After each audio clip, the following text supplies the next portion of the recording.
তো আজাদার কোন কায়েদ বান্ধ এখানে নেই, কোনো শর্ত শরত নেই যে আমি এই কাজ করলে না।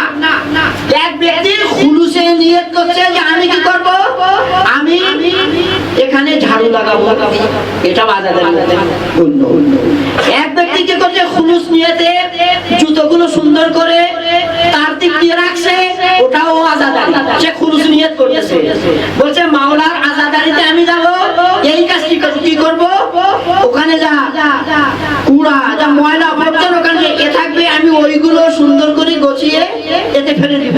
এটাও তার মনের আশঙ্কা, তার মনের এই যে আমি মাওলা আবাদুল্লাহ আলাইহিস সালামের মজলিসে যাচ্ছি, মজলিসে গিয়ে সুন্দর নিয়তে খুলুস নিয়তে এই কাজটি করব, এই হচ্ছে তার আজাদারি।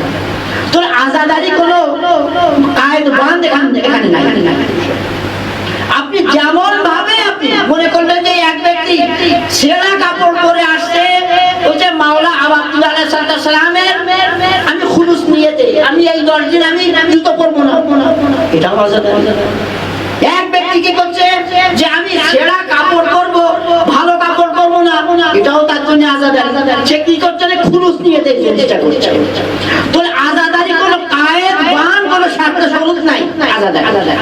ঠিক আছে, এক ব্যক্তি আসছে বলছে যে আমি আজকে আমার কি করব, আমি বাড়ি থেকে সে নিয়ত করে আসছে যে আমি ওখানে গিয়ে যতগুলো মেহমান ওখানে থাকবে যারা মজলিসে তাদের আমি পানি পান করাবো, এটাও আজাদারি।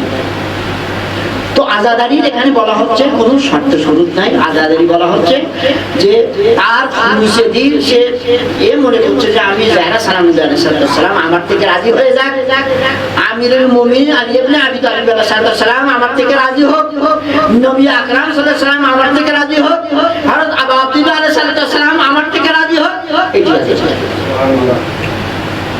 কোনো কায়েদ কোনো শর্ত শরত যে কোনো মানুষ মানে এখানে আসতে মানে এমন মাওলা আবাদুল্লাহ সাল্লাল্লাহু আলাইহি সাল্লামের আজাদারি বা মজলিস এমন এক ধরনের মজলিস, এখানে সমগ্র মানুষ আসতে পারে, কেউ মানা করতে পারবে না। মানা করার আপনার অধিকার নেই, আমার অধিকার নেই।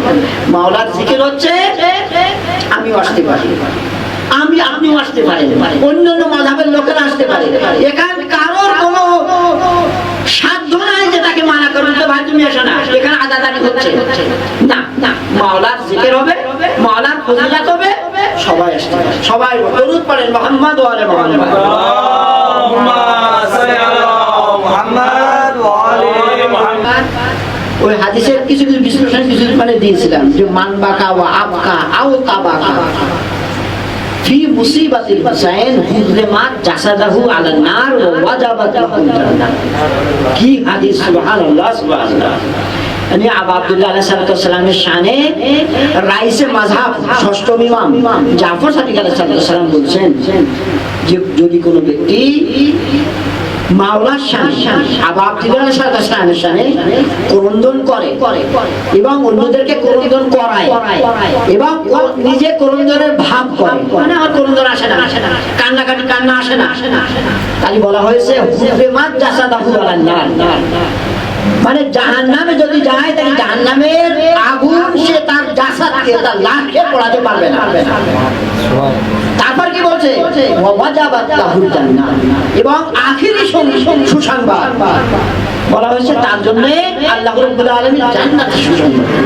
দরুদ পড়ে মুহাম্মদ ওয়া আলি মুহাম্মদ, আল্লাহুম্মা সাল্লি আলা